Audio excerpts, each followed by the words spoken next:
तो चलिए आज बात करते हैं भारत के सबसे पवित्र और रहस्यमयी आध्यात्मिक स्थलों में से एक सोमनाथ मंदिर की।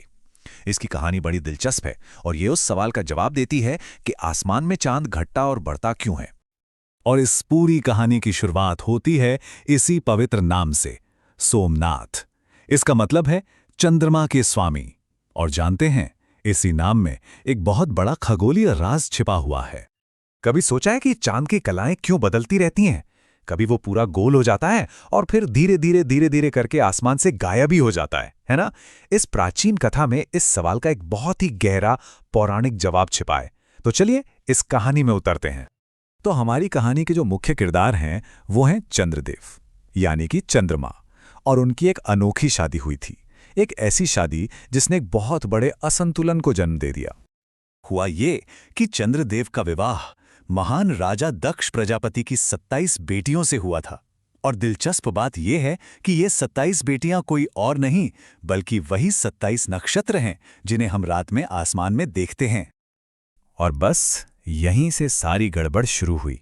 चंद्रदेव अपनी सभी पत्नियों में से सिर्फ एक रोहिणी पर ही अपना सारा प्यार, सारा ध्यान लुटाते थे। अब इसका नतीजा ये हुआ कि बाकी की जो 26 बहनें थीं उन्हें बहुत अकेला और उपेक्षित महसूस होने लगा। अब जब ये नाइंसाफी हद से ज्यादा बढ़ गई तो जाहिर है जो उपेक्षित पत्नियां थीं उन्होंने अपने शक्तिशाली पिता से मदद की गुहार लगाई। और इसके बाद जो हुआ वो बहुत ही विनाशकारी था। तो हुआ ये कि सभी 26 बहनें अपने मन में दर्द और अपमान लिए अपने पिता राजा दक्ष के पास पहुंची और उन्होंने बताया कि कैसे चंद्रदेव उनके साथ इतना बड़ा अन्याय कर रहे हैं। अपनी बेटियों का दुख देखकर राजा दक्ष गुस्से से आग बबूला हो गए और उन्होंने चंद्रदेव को श्राप दे दिया कि उनका तेज धीरे धीरे खत्म हो जाएगा, उनकी चमक पूरी तरह से बुझ जाएगी और आखिर में वो पूरी तरह अंधकार में खो जाएंगे। अब जैसे जैसे श्राप का असर होने लगा, चंद्रदेव की चमक सचमुच फीकी पड़ने लगी। अपनी रोशनी खोते हुए वो बिल्कुल हताश हो गए और फिर उन्होंने अपनी आखिरी उम्मीद का दरवाजा खटखटाया, भगवान शिव। चंद्रदेव पहुंचे प्रभास क्षेत्र में और वहां उन्होंने भगवान शिव को खुश करने के लिए बहुत ही कठोर तपस्या शुरू कर दी।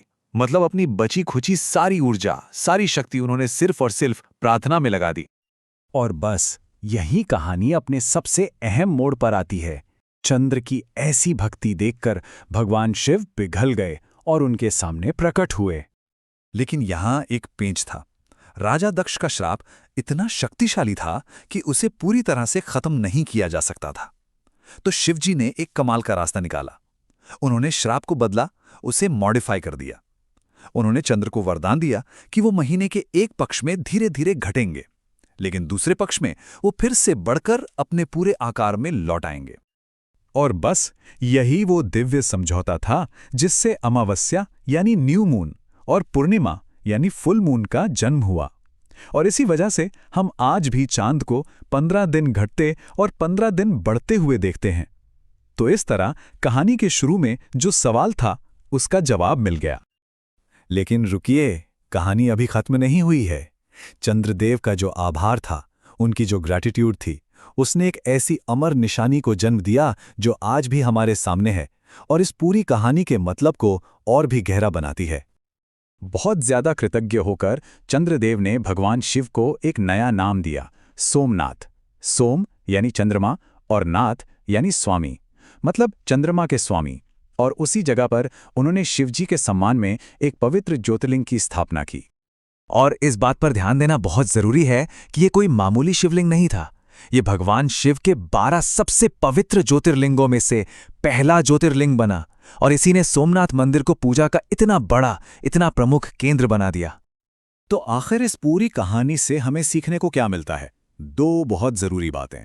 पहली कि देवता भी अपने कर्मों के फल से बंधे होते हैं, और दूसरी कि अगर भक्ति सच्ची हो तो बड़े से बड़े श्राप और पापों से भी मुक्ति मिल सकती है। और आखिर में ये कहानी हमें एक बहुत गहरे सवाल पर सोचने के लिए छोड़ जाती है। कर्म और कृपा के बीच का ये संतुलन, ये हमें क्या सिखाता है? ये कैसे दिखाता है कि हमारे कामों का नतीजा तो तय है, लेकिन सच्ची भक्ति में उस नतीजे को बदलने की भी शक्ति होती है।